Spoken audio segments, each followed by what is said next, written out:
You're watching India Ahead.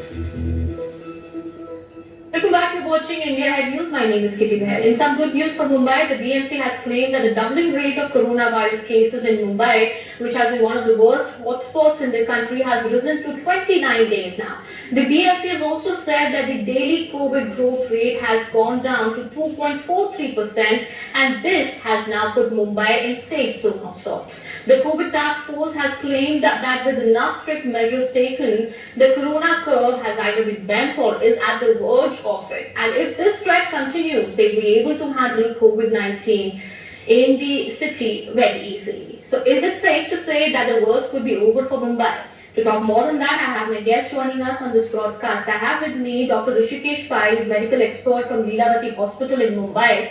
I also have with me Dr. Naresh Chawla, is member of Delhi Medical Council and former president Delhi Medical Association. I have with me Mr. Bipin Sharma, he's a senior journalist with us on this broadcast here. Dr. Rishikesh Pai, if I could begin with you here. The doubling rate in Mumbai has now increased to 29 days. The BMC says that, when it increases further to 30 days or even 32 days, the existing burden on the healthcare infrastructure would also go down. Now we stand at 29 days at this point in time. That's some respite, that's some good news that's coming in from Mumbai. What do you think about that? So I'm very happy. Mumbai has always been at the forefront. It was a financial capital. It's a very dynamic city, and it has dynamic people. And the doubling time is now 29 days in the nearly 11 wards out of the 24 wards. The doubling time is between 31 and 60 days. While in 13 wards, it is between 30 and 30 days. And the main fight which was led by, I must say that I don't want to have any political talk here. Both the central and the state government were important, but the BMC and the administration, the healthcare workers, the nurses, the doctors, and the private doctors all together, they combined together, and there was a unity, and that is what has helped us in nearly flattening the curve now here in Mumbai. And I told my wife, she's also a doctor, and I told her 30 days back that this is going to happen. Mumbai will take the curve in the right of the forefront, and this is exactly what has happened. And why it has happened? Because remember, there is nothing. It doesn't matter what is the number. The number is the reality of life. You don't have to hide the number. No one in the world is interested in your number. You have to look at a number for your own good, for your internal good, and that is what we focus on. We didn't bother. We tested and tested. It didn't matter whether the number was more because of testing. But testing gave us the access to quarantine, to control, to quarantine. We had this 3-tier system where we put the mighty people into one tier, the people who needed oxygen into another facility, and the people who needed critical care into the third facility. And a lot of people went into home isolation. And we also have a dynamic system. The task force which is there is a very dynamic force. The administration is dynamic. Real-time thinking, innovation, evolution of thought process, political support to the administration, all these things went into what we are looking at. The first sign, the first ray of hope that we may be overtaking this virus in this densely populated city, which is the heart of India. It is the financial heart of India. It is the most important city of India. If this city succeeds, India will succeed. Well, yes. Also, what I want to know from you, of course, this is some good news that's coming, but we still need to be cautious enough. Don't you think so? Because you have the monsoons also coming. How the virus will react that time, that's still unknown. Right. So that is why we forewarned is forearmed. So already the bed strength is 11,500.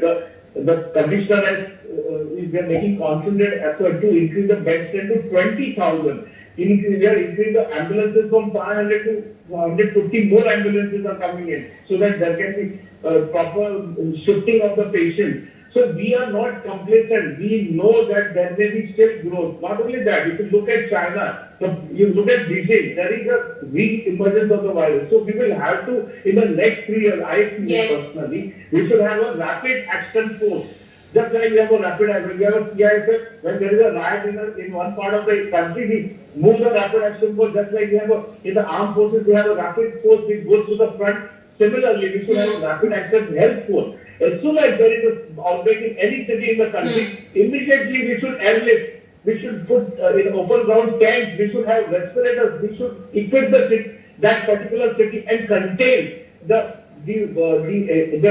virus. That is how we have to fight, not only for the today, but for the next 3 years till we get the vaccine. Yeah, as you know that the vaccine which is now going to come, the first vaccine will be not preventing the infection. It will prevent the disease. It will reduce the symptoms. So the first vaccine that will come to the world is going to be reducing of the symptoms, not the infection. The next vaccine that will come after 2 years will reduce the infection. So till that time, you will have to there are going to be cluster outbreaks. As soon as there is an outbreak, we have to pounce on it. We have to surround it. We have to test it. We have to isolate it. We have to educate the people. And then we have to contain the outbreak. That's going to be the scenario. At the same time, we must parallelly open our economy. We can't shut down our economy. So we have to, once we open the economy, cluster outbreaks are going to increase. We have to tackle those outbreaks. But now we are becoming more and more confident. We know the pathology of the virus. We know the etiology of the virus. We know that how we can treat it, how we can target it at an earlier stage so that we can contain the symptoms. All these important clues that we will get from the human. You know, I sometimes feel that the human mind is such a powerful mind. In no time, in just 6 months, we not only decoded the virus, we understood it, how it's behaving. We sequence the virus. We have 130 companies who are rapidly. Well, yes, Dr. Pai, you know that's something that you made there, and we do hope. Let's keep our fingers crossed that we are able to find a cure for the virus as well as soon as possible. Dr. Yes. One question. Yes, Bipin, I'll come back to you. Dr. Pai, one question that I want to ask you here is, of course, Bipin has listed out these 3 C's and 3 T's that are very much important, but if you could also shed some light, give us some information about what's happening in the other parts of Maharashtra. As I was speaking about this G North ward, that's also in news because cases are increasing there. Yeah, but G North ward is the ward which is near the Dharavi area, and in fact the Dharavi has been successful at present, and Dharavi success story has to be replicated in the sense that Dharavi is a very dense slum. It is 15 lakh people are there in 2.5 square kilometers. Imagine, so much is the density of the people there, and the main thing which was done in Dharavi, for example, was the private practitioners were also involved. So there were 380, 400 private practitioners. So they were tied up, all our leaders.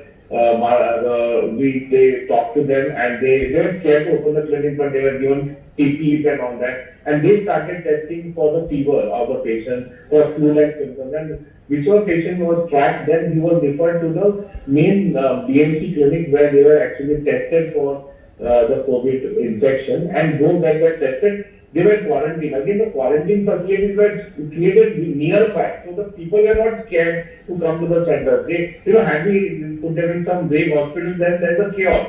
So nearby schools were taken over, and that's where the quarantine facilities were created, and they were treated in those facilities. Right. And and then education. And the biggest problem is the community toilet.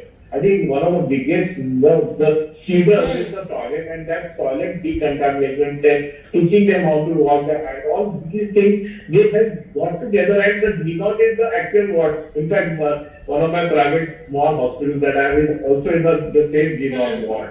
And so the wards are doing well now, improvement is there. And but as I told you, even before the commissioner, already the bed strength has been now targeted to 20,000. So 11,500 beds are there. They are increasing them to 20,000. They are increasing the ambulances. You'll be surprised that all the 14 big hospitals are now being liquid oxygen jumbo tanks are being fitted, so that oxygen requirement is a lot. So jumbo tanks are being fitted in each other. So we are not complacent. The city of Mumbai is fighting it, and it knows that the bad time will still not be over. So more facilities are being put in. In fact, I would like to tell you one last thing. Like, I am from the Gynec Federation as well, and my wife is the president. We also are supporting. We are directly supplementing. We have a WeCare movement where we are directly supplementing Okay. TPs to our frontline workers in the medical colleges. This is what we are doing. So there is Okay. huge amount of Okay. public So support Dr. to Pai, this. that's really heartening to know. I'm really glad to know that, such steps and measures are being taken up, and, people, individuals are now coming up and doing their bit in order to help the city fight this crisis. All right, Dr. Chavla, that's some great advice coming from you, and of course, people need to be reminded of these facts again and again. Bipin, I'll come to you, but I have to move on to my other part of the discussion. I would request you to kindly stay on with us. Meanwhile, thank you so much, Dr. Pai and Dr. Chavla, for being with us on this broadcast, sharing those inputs with us. Thank you so much.